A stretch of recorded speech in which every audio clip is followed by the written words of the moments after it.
She said you moved away years ago, that you didn't want contact. The woman standing across from me in the hospital hallway was maybe 65, reading glasses pushed up on her forehead, a manila folder pressed to her chest like she was shielding something. I'd never seen her before in my life, but the way she said it, calm, careful, watching my face the whole time, I knew she already knew the answer. Let me back up. I'm a night shift intake coordinator at a regional hospital. That's a fancy title for the person who sits at the desk at 11 p.m. making sure the right paperwork gets to the right place while everyone else is either panicking or trying not to fall asleep. It's not glamorous. My shoes are always tired. I eat dinner at 2 a.m. and call it lunch. My brother runs a landscaping business. He's 4 years older than me. Always has been the one with the plan, the answer, the reason why everything is fine. Growing up, people would say we were close. We were, past tense. Our parents died in a car accident when I was 19. A Tuesday in November. Nothing good ever happens on a Tuesday. I believe that now. My dad ran a red light.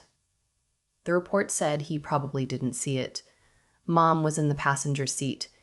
They were on their way back from my aunt's place in Dayton. Neither of them made it to the hospital. I was a sophomore in college. My brother was 23 and already working, already had an apartment, already had a girlfriend who would later become his wife. He handled everything, the funeral, the estate, the paperwork. He told me to focus on school. He said he had it covered. I believed him. That was the first mistake. The second mistake was not asking questions for 6 years. I'd spent those 6 years assuming I was just broke because that's what young people are. Loans, rent, entry-level salaries. I shared apartments with strangers. I drove a 2009 Honda Civic that rattled when I went over 55. I didn't think much about what my parents had left behind because my brother told me there wasn't much. He said there were debts. He said by the time everything was settled, there was barely enough to cover the funeral costs. I cried and said okay, and didn't think about it again until I was 25 and sitting in a break room at 3 a.m. eating cold bologna, wondering how I was going to make rent. A coworker of mine, Gina. She's one of the day shift nurses, been at the hospital for 20 years, knows everything about everyone. Gina told me once that grief does something strange to the part of your brain that asks questions. She said a lot of people just stop, like the mind decides that healing means not looking too hard at the edges. I think she was right. The night I met the woman in the hallway started like every other night. I came in at 10:45, got my coffee, sat down at the intake desk. We had a full house. Flu season plus a cold snap plus the fact that the nearest ER2 counties over had cut its overnight hours. My phone kept ringing. I was trying to update 3 files at once. Around midnight, a man came through the main doors in a wheelchair. He was being pushed by a younger man, maybe 40, who looked like he hadn't slept in 2 days. The man in the wheelchair was older, maybe late 70s. White hair. Very blue eyes. A flannel shirt buttoned all the way to the collar even though it wasn't that cold inside. He was holding his wrist against his chest. Not dramatically, just carefully the way people do when they've learned to be quiet about pain. I waved them over. The younger man started explaining. A fall at home. Possible fracture. Didn't want to make a big deal out of it. The older man looked at the desk, looked at my nameplate, looked up at me. "You're very young to be working this late," he said. I told him someone had to. He smiled at that. A small one. The kind that means more than it looks like. I got them checked in, sent them back to triage. Standard. I didn't think about it again until about an hour later, when the younger man came back out to the waiting room and stopped at my desk. He said his father wanted to thank me again. He said his father didn't usually talk to strangers. He said his father had asked if I had family in the area. I said my brother lived about 40 minutes north. Something shifted in the man's face, something I didn't understand yet. He said, "What's your brother's name?" I told him. He said, "Okay," very quietly. Then he went back through the doors. I thought that was the end of it. At about 3 a.m., a woman came and sat down in the chair across from my desk. The woman with the reading glasses. The manila folder. She introduced herself as a patient advocate. She said she'd been asked to speak with me. I thought someone had filed a complaint. I started going through my evening in my head, wondering what I'd done wrong. She said, "Nothing is wrong, but there's something I need to ask you." Then she said, "Your brother told his family you moved away years ago. That you didn't want contact. I didn't understand the sentence the first time I heard it. She said it again, slower. I said, whose family? She set the folder on the desk. She didn't open it. She just put her hand flat on top of it and said, the man who came in tonight. The one with the wrist. His name is Walter. He's been looking for you for 3 years. I need to explain something about how I felt sitting there at 3 a.m. It wasn't shock exactly. It was more like that feeling when you're driving and you suddenly realize you've been going the wrong way on a one-way street. That lurching recognition, the stomach drop, the scramble to understand how long you've been going the wrong direction and what it means. She told me that Walter, the old man in the flannel shirt, was my father's uncle, which made him my great-uncle, which meant I had family I didn't know existed, or more accurately, family I'd been told didn't exist. My brother had told me years ago, when I'd asked about extended family on Dad's side, that there wasn't really anyone. A few distant cousins he'd lost touch with. Nobody close. I'd accepted that the way I'd accepted everything else he told me about the aftermath of my parents' deaths, with grief-exhausted gratitude that he was handling it. Walter apparently had not accepted it. He'd sent letters to my old college address. He'd hired at one point a woman through a private service to help him locate family members. She was the one sitting across from me now, the advocate with the folder. She did this kind of work on the side, reconnecting people. She'd tracked down my current employer through publicly available information. She'd happened to be in the area for another case. When Walter was brought to our ER, she saw my name plate on the desk and almost fell over. She said, "I've been looking for you for 8 months. I said, "My brother told me there was no one." She opened the folder. I won't go through everything that was in that folder. Some of it is still too much to look at directly, but I'll tell you what matters. When my parents died, they had a life insurance policy. 2 of them, actually. One through my dad's employer, one they'd taken out privately about 5 years before the accident. Together, the payout was significant. Not life-changing mansion significant, but comfortable, enough to cover college without loans, enough to put a down payment on a house, enough that I would never have had to eat cold though mean at 3 a.m. wondering about rent. My brother was listed as executor of the estate. I was 19. I didn't know what an executor did, or what it meant, or what questions to ask. I signed things he put in front of me at a kitchen table in November, and then went back to school because he told me that was what Mom and Dad would have wanted. The insurance money had gone into an account, jointly managed, technically by both of us. Except I didn't know the account existed. I didn't know because he never told me. I didn't know because I never asked. And I didn't know, because by the time the policies paid out, I was back in my dorm room in Columbus, grieving, and my brother was the one with the mailbox key. The advocate explained all of this carefully, like she'd explained painful things to people many times before, and knew how to make sure each piece landed before adding the next. She was not unkind. She was just thorough. She said, "We're not certain of the exact amounts yet, but there are records, and there are questions a lawyer will need to ask." I said, "How did Walter know about any of this?" She said, "Because your father called him." About a month before the accident, he told Walter he was worried about something. He didn't say what, but he said if anything ever happened, to make sure you were okay. I sat with that for a long time.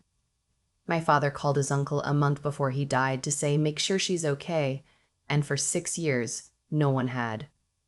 I didn't say anything to my brother right away. I want to be clear about that, because I know the instinct is to want the confrontation to happen fast, the dramatic scene, the accusations, the moment where everything comes out. But I was 25, and I worked night shifts, and I had been raised to be practical by people who were no longer alive to tell me what to do. And I had learned, working in a hospital, that you don't move until you know exactly what you're moving toward. So instead, I contacted a lawyer. A friend from college had gone to law school, ended up doing estate and probate work in Cincinnati. I emailed her at 4 a.m. from my phone in the break room. I told her I had a situation and I needed to know if it was a situation. She called me at 8 a.m. She said it was definitely a situation. Over the next several weeks, I went about my life. I worked my shifts. I texted my brother the normal texts, checking in, answering his questions about nothing, sending the occasional photo of something funny I'd seen at work. I went to Sunday dinner at his house twice, sat across from him at the table, watched him pour wine and make his wife laugh and talk about a new client and the deck he was planning to build before summer. I smiled. I passed the rolls. I asked about his kids. I was very good at it. That surprised me about myself. Walter and I met for coffee 3 times during those weeks. A diner about 15 miles from the hospital, halfway between his town and mine. He walked with a cane now, after the wrist healed. He had a way of listening that made me feel like he'd been saving up the attention for years. He told me about my father as a young man, things I'd never known. That my dad had been terrified of birds, not phobic, just deeply, inexplicably uncomfortable around them. And that this had been a source of enormous family humor for decades. That he'd once driven 14 hours straight to see a concert and then slept in his car in the parking lot and called it the best weekend of his life. That he'd talked about me, apparently, to Walter regularly. That he'd been proud of me in a specific, detailed way that Walter could describe and that I had not been prepared to hear described. I cried in that diner twice. Walter let me. He also told me about my grandmother, my dad's mother, who had passed about a year after my parents, who had, apparently, asked after me until the end, who had been told by my brother that I was doing fine and had moved to Seattle and was very busy, but sent her love. I had not sent her love. I had not known she was alive. I had not known she was alive. I had not gone to her funeral because no one told me she died. My lawyer filed the necessary paperwork on a Thursday. The process of what happens next is slow and unsexy accountants, records requests, depositions. But she was confident, and the records were clear. My brother was not subtle about what he'd done. He'd spent it, not all at once, and not on anything flashy enough to attract attention. The landscaping business had some rough early years. There was a truck. There was a loan he'd needed to cover. There was a period, apparently, where things were tight, and he'd told himself it was temporary. He'd put it back. It was practically his anyway, since he'd done all the work of settling the estate. He'd told himself a lot of things, apparently, for a long time. The call came from his lawyer's office, not from him. He did not reach out to me directly. I had been prepared for the confrontation, the explanation, maybe even the apology, and it didn't come. And I found that I wasn't as surprised by that as I should have been. I went for a walk the evening after I got the call. It was cold. March in Ohio is still winter, no matter what the calendar says. I walked around my neighborhood for about an hour and thought about the fact that I have spent 6 years being quiet about things I didn't know I should be loud about. I thought about my father calling Walter a month before he died. I thought about my grandmother asking about me until she couldn't ask anymore. I thought about the woman at the intake desk at midnight who could have been anyone, anywhere, and happened to have my name on a nameplate. The settlement took about 4 months to finalize. I'm not going to share the number. What I will tell you is that it was enough to pay off my loans. It was enough to matter. I did not forgive my brother. I'm not sure I'm supposed to yet, and I'm not going to pretend I've done something I haven't. What I know is that the anger is cleaner now than it was. It's not the fog anger of not understanding what happened to you. It's the clearer kind. The kind you can set down when you need to, and pick back up when you need to. His wife called me once, about 2 months in. She said she didn't know. I believe her. I said, I believe you. We didn't say much else. I don't know what their life looks like now on the inside, and I've stopped trying to imagine it. Walter came to see the apartment I moved into after the settlement. He brought a plant, a small potted rosemary, because he said it was practical and it smelled good, and it reminded him of my dad, who had grown herbs and coffee cans on the windowsill of every apartment he'd ever lived in. I didn't know that about my dad. I know it now. I still work nights sometimes. I like the 11 p.m. shift in a way I can't fully explain. The particular quiet of a hospital after midnight, the way the overhead lights hum, the way the world outside stops being something you're missing and becomes just darkness that's waiting. A few weeks ago, a woman came in holding a toddler against her shoulder. The kid was sick, clearly, feverish and unhappy, and the woman looked like she'd been awake for 36 hours. She came to the intake desk and her hands were shaking a little when she tried to fill out the form. I tipped the clipboard back from her. I said, "Tell me the information and I'll fill it out. You just hold her." She looked at me like I'd said something in another language. I said, "It's okay. I've got it." She held her daughter. I asked the questions and wrote down the answers. It took maybe 4 extra minutes. The little girl reached out at one point and grabbed the pen from my hand, and the woman started to apologize, and I said, "Don't, it's fine." And I gave the toddler the cap to hold instead. Small things. I think about the night Walter came through my doors a lot. How he could have gone to any ER. How I could have been on break, or running charts to the third floor, or just not there. How the advocate could have found me 6 months earlier, or 6 months later, or never. How I almost didn't put my full name on the nameplate. I'd started to just put my first name and then decided it looked incomplete. I don't believe in divine intervention exactly, but I believe in paying attention. I believe in staying at the desk. I believe that if you are quiet enough and present enough, the thing that is trying to find you will eventually be able to.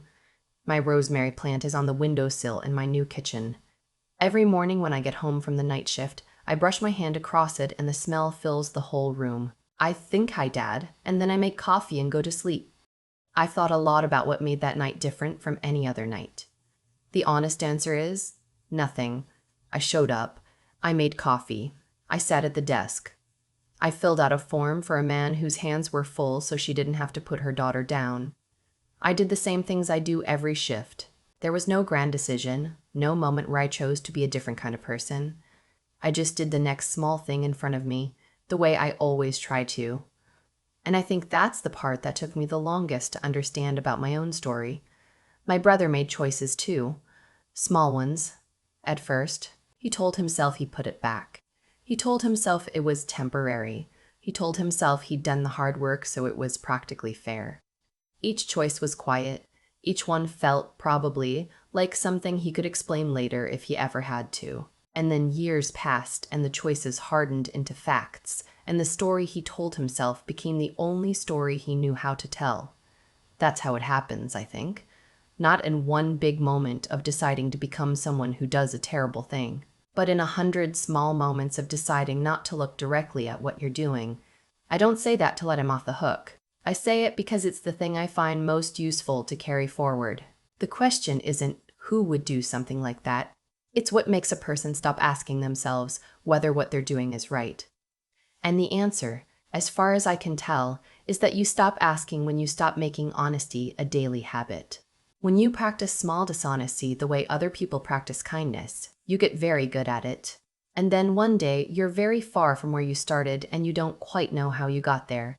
Walter practiced something different his whole life. He made a promise to a man who called him worried about his daughter, and he kept that promise for 6 years, even when it went nowhere, even when the letters came back, even when it cost him money and time and the particular exhaustion of caring about something you can't fix yet. He kept asking. He kept looking. Not because he expected a reward, because he told someone he would. That's what I keep coming back to. Not the insurance money, not the settlement, not any of the things that changed materially in my life after that night. What I keep coming back to is an old man in a flannel shirt who honored a promise to someone who was already gone. I think about the person I want to be when I grow older. I want to be someone who keeps asking, who stays at the desk, who fills out the form when someone's hands are too full, who calls when they say they'll call. I didn't do anything extraordinary that night. Walter walked through my doors, but I was present enough to be found. I was paying enough attention to notice that something was happening. I was steady enough to wait and gather information before I moved. Those things, showing up, paying attention, waiting before you act, they're not dramatic. Nobody makes a movie about them. But they're the things that, when strung together over years, make you the kind of person that life can reach when it's trying to give you something back. The rosemary on my windowsill needs water about twice a week. I always forget and then remember at 6 a.m. when I get home from a shift. It's still alive. It smells exactly like what I imagined my father's apartment smelled like, in a city I never visited, in a life I only just started learning about. That's enough. For now, that's more than enough.